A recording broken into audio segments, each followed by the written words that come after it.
গণিতপুর ভাষক না metropolitan college Khulna. আজকে আমি পাঠদান করতে চলছি একাদশ শ্রেণীর উচ্চতর গণিতের চতুর্থ অধ্যায় প্রথম পত্রিকা। আজকে বৃত্ত সম্পর্কে আমরা এখানে একটু বৃত্তের স্পর্শক বা বিষয়ে আমি কথা বলতে চাচ্ছি না।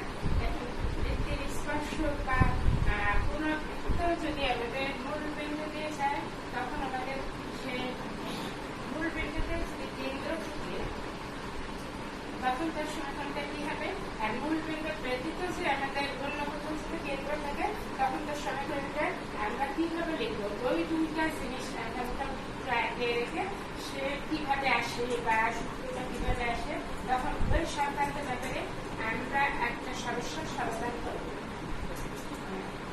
এখানে মূল বিন্দুতে কেন্দ্র জিরো, মূল বিন্দু 0 0 বিন্দু মানে এখানে পি যদি বৃত্তগুলো একটা বিন্দু হয় পি এক্স ওয়াই, তখন তার সমীকরণ আমরা লিখি x square plus y square equal to a square. কিন্তু মূল বিন্দু ব্যতি রেখে মূল বিন্দু 0 0 না হয় অন্য কোথাও হতে পারে। আমাদের বৃত্তটা এখান থেকে আমরা বলছি যে বৃত্তটা আমাদের এই সাইডে, এখানে যদি এই সাইডে হতে পারে, এই সাইডে হতে পারে, এখানে হতে পারে, এখানে হতে পারে, তখন তার কেন্দ্রটা আমাদের 0 0 হবে না। আমরা যদি গ্রাফ পেপার নিয়ে ওখানে যে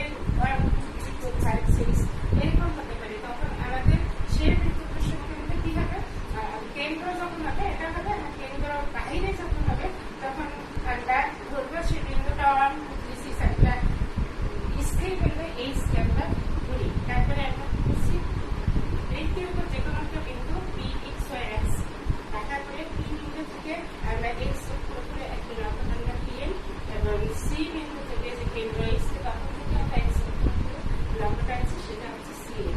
এখন সি কেন্দ্রটা কেন্দ্র সেটা আমরা সবসময় কেন্দ্র এক্স ব্যবহার করি কনস্ট্যান্ট, আর পি যে চলরাশি সেটা আমরা চলরাশি সবসময় এক্স করি।